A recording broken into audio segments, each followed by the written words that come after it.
Head of Xbox Phil Spencer talks about Call of Duty and the PlayStation response, not pressing pause on more acquisitions, console prices, and a whole lot more. There's a lot here to talk about, so let's get into it.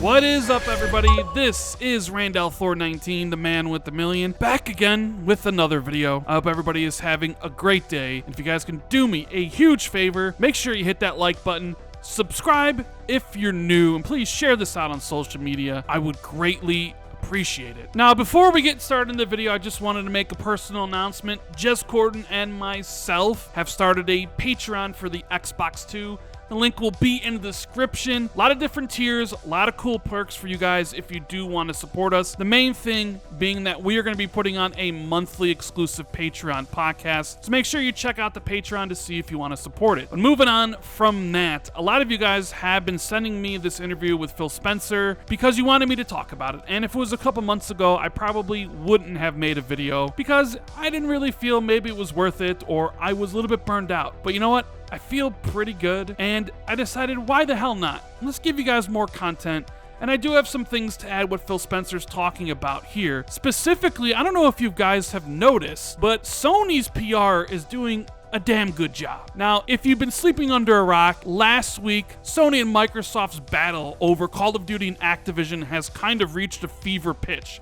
Before, it was just Phil Spencer and Jim Ryan sort of exchanging barbs, but now you have PlayStation out there basically saying that this deal is bad for gamers and horrible for the future of the gaming industry. That is a very aggressive stance to take, and clearly shows that behind the scenes, PlayStation is trying to get this deal blocked. But to me, it seems like Microsoft's PR hasn't been as good as PlayStation's, and I'll explain that.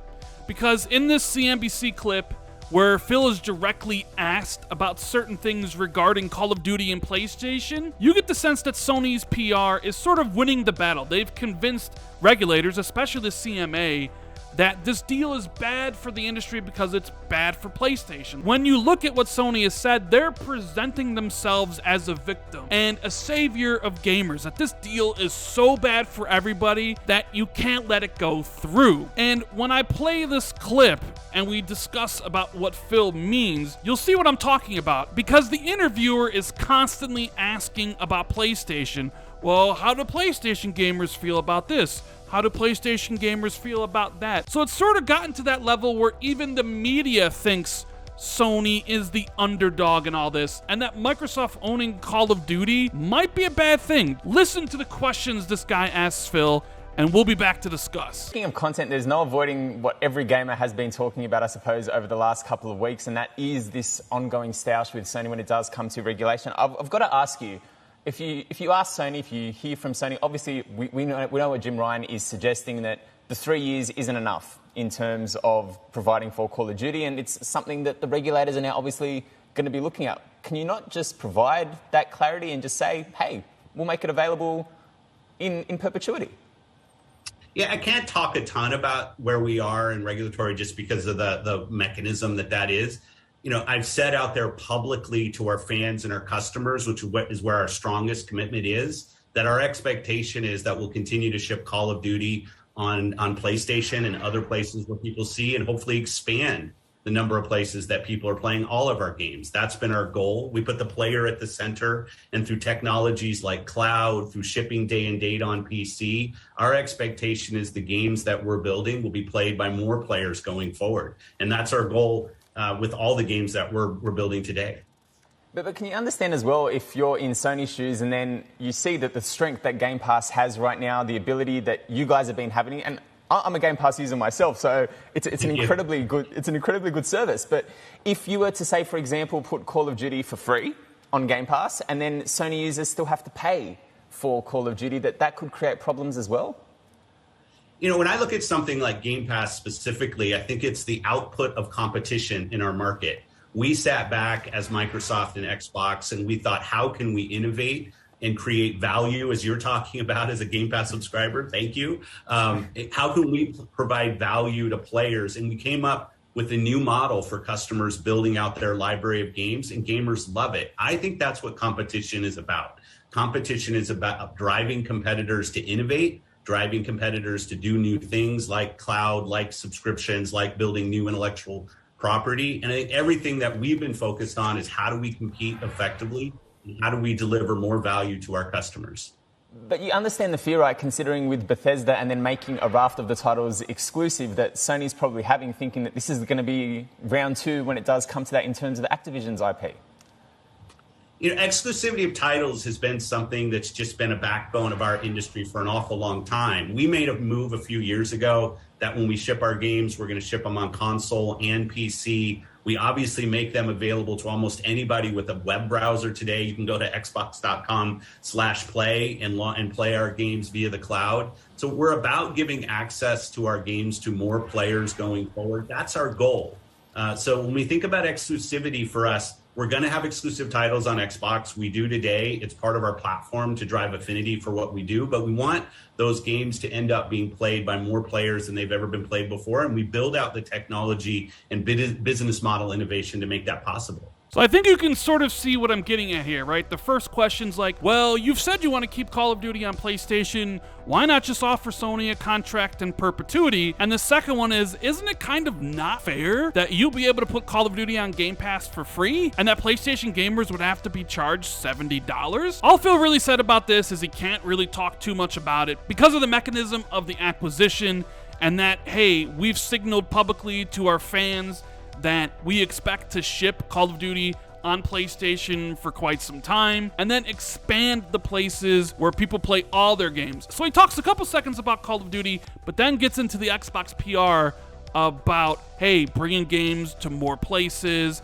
how they put their games day one on PC, which is definitely a subtle shot at PlayStation because they don't, and how they have cloud, which is also sort of another shot at PlayStation. So it's just repeating the mantra that Xbox is everywhere and that more and more people are going to be able to play their games. Now, the next answer here from Phil is a genius response, because the interviewer is basically implying that Xbox is going to stifle competition because they're going to offer Call of Duty and Game Pass for free, and PlayStation gamers would have to pay $70 for it. But he basically spins it around on the interviewer and say that when he thinks about Game Pass, he thinks about the output of competition in the market. He's essentially saying here, hey, when we were getting our asses kicked by PlayStation, we had to sit back and think, how do we respond? How do we come up with something and innovate? How do we compete on a different level with PlayStation? And Game Pass was that answer. Because they got their ass kicked, it actually forced them to be more competitive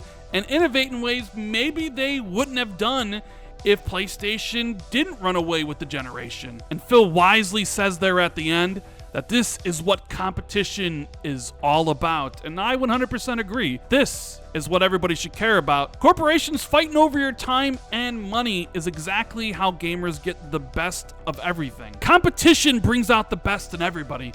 The reason we have the Xbox that we have right now with all these studios and Game Pass is because of what Sony did to them in the PlayStation 4 era, just like how Sony had to compete and innovate with the PS4 because of what happened during the 360 era. But it really seems to me that while Microsoft's out here being like, hey, Game Pass is how we innovate, how we compete, I think to myself, well, what's Sony going to do? How's Sony going to compete with this Activision deal? And from all the things that we've been hearing, from the answers to the Brazilian Commission, to the CMA, to Jim Ryan's response to PlayStation about this being a horrible deal and that Microsoft shouldn't have control, it certainly feels that PlayStation doesn't want to compete at that level with Xbox. They're fine with how things are right now, because instead of doing better for their fans, they're out here actively trying to get the deal blocked because they're worried and scared about a future where Xbox has more power. And then you gotta love this third question from the interviewer. He basically says, well, Phil, you have to understand Sony's fear, right, about exclusivity, because you bought Bethesda and made everything exclusive.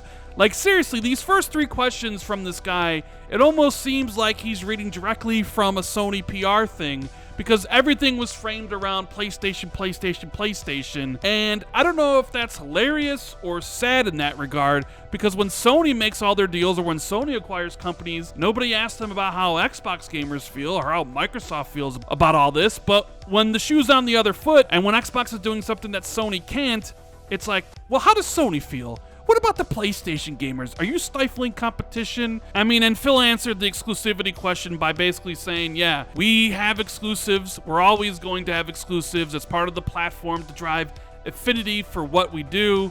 But they want more people to play those games, and they're going to do that by putting them on console, by putting them on cloud on iOS and Android, by putting them on PC. And he says anybody can basically load up your browser and go to xbox.com/play and play any of their games right there in the browser. They're bringing stuff to the smart TVs. It's a very clever way to basically saying we're going to be bringing all of our games to more people via more devices and not having to mention PlayStation at all. Now, let's take a look at this next video from CNBC where Phil talks about more acquisitions and about the console price and if he's going to raise the price on Xbox Series X and Series S. P2B and arms race. Everyone's getting incredibly acquisitive at the moment. So aside from Activision and potentially what happens there, are you still looking to remain acquisitive because you've got Tencent really starting to get involved in the space now, you've got Sony nibbling at the edges, or is it just about waiting and seeing what happens with Activision and then pressing pause for a little bit in terms of buying up other studios? Yeah, I mean, you mentioned it, you nailed it. This is such a competitive market. I don't think we get to press pause on anything. Tencent is the largest gaming company on the planet today, and they continue to heavily invest in gaming content and game creators. Sony is a larger business than we are in gaming today, and they continue to invest when you look at the investments that we've made. It's a highly, highly competitive market. We strive to be a major player here. We want to deliver great content for our players, and we're going to remain active. Like I said, whether that's investing in our internal teams that are already building great games that people know and love, whether it's building new partnerships. I mean, one of the things I love about coming here to Tokyo is the developers I get to meet with, the new partnerships we have with people like Kojima Productions, and going to talk to some of our existing publishing partners and independent creators about games that we want to build. And if it turns into acquisitive M&A work, we're active there too. So the work for us never ends. It's a competitive market, and I want to make sure Xbox is at the forefront of innovation and competition. Phil, let's just jump off on the acquisitions point that you raised. And we're also actively engaged with our users and our viewers. In fact, we got a viewer email from MJ Manzo, and he or she asks, are there any plans to buy Discord? We partner with Discord, brought Discord onto the platform. We love that partnership. Xbox users can now voice chat with people on Discord. I think that's a unique capability of the Xbox console right now relative to some other consoles. I love the partnership that we have over many years with the team down at Discord. They've done a great job. And right now, I think the partnership that we're building is the foundation of our relationship. I've got to ask, because you're at the Tokyo Game Show right now, is that the next big, I suppose, subset for you at Microsoft? Because that's Sony's power base, especially considering the JPRGs and the type of games that they do create. Is that somewhere that Microsoft's looking to perhaps invest? Yeah, when you think about, on the console space of both Nintendo and Sony, this is obviously their home field here. And it's a reason why, it's been a while with COVID and stuff since we could travel here as a team and work on the partnerships. We had our great showcase last night. I love the fact that we had 18 Asian games in our showcase. That investment in partnerships continues to pay off. But you're absolutely right. When we think about the globe and a place where Xbox has to work extra hard, here in Japan and is definitely a market for us where we've got to boots on the ground, meeting with partners, making sure they trust us, they understand our platform vision. And that's what I'm here doing. I'm here with the team. Yes, the show is great, Tokyo Game Show. I love talking with fans and customers and doing our showcase. That's all fantastic. But more than anything, I'm spending time in meeting rooms and in developer kind of meetings with controllers in hand, talking about what developers are building, talking about the vision that they have for their next creation, however that might show up, cloud or whatever they want to do, and make sure at Xbox we're building the best canvas for them in creating the games that they want to go build. Really quickly, we saw Sony upping the prices of their consoles just recently. Is Microsoft categorically able to say that you won't be raising prices on your Series S or X? And we're always evaluating our business going forward. So I don't think we can ever say on anything that we'll never do something. But when we look at our consoles today, and you talked about it, Series X and Series S, we think value is incredibly important. We love the position of Series S in the market, which is our lower cost console. Over half of our new players that we're finding are coming in through Series S. And I can definitely say we have no plans today to raise price of our consoles. We think in a time when our customers are more economically challenged and uncertain than ever, we don't think it's the right move for us at this point to be raising price on our consoles. Now, I know everybody loves the acquisition talk, and Phil's not shying away from it right here, because the guy basically asked him, like, hey, once the deal's done, are you guys basically going to stop? You guys are going to press pause on your acquisition spree? And Phil's like, no, because this is a highly, highly competitive market, which kind of goes against what Sony's been saying and why they want the deal blocked. It is highly competitive, and Xbox wants to be a major player. They want to be at the forefront of innovation and everything that has to do with the gaming industry. They want to be number one. But Phil basically said, you know what? There is no pressing pause,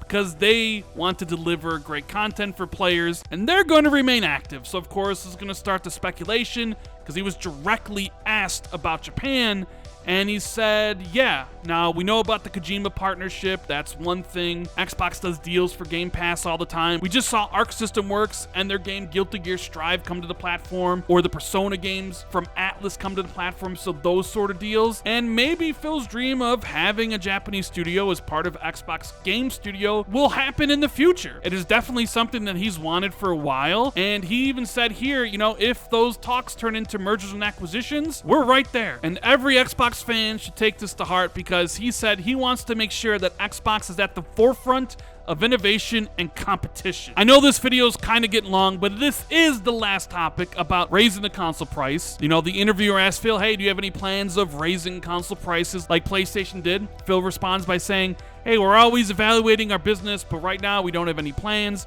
but we can't say we're ever not going to do something. But he did add something at the end, which is what I wished Xbox would have said the day when PlayStation raised prices, because it is such a good response. Phil said, we think in a time when our customers are more economically challenged and uncertain than ever, we don't think it's the right move for us at this point to be raising prices on our console. And that's all that really needed to be said. It basically paints Sony in this position like they don't care about their fans in a way, right? And that Xbox and Nintendo do, but it's the right thing to say in the time where people are paying more for everything. Anyways, guys, that's the video. I really hope you enjoyed it. If you did, make sure you hit that like button, subscribe if you're new, share this out on social media, hit that notification bell, and please check out the Xbox 2 Patreon. Link is in the description below. Thank you guys so much for taking that time out of your day to watch the video, and I'll see you in the next one. Later.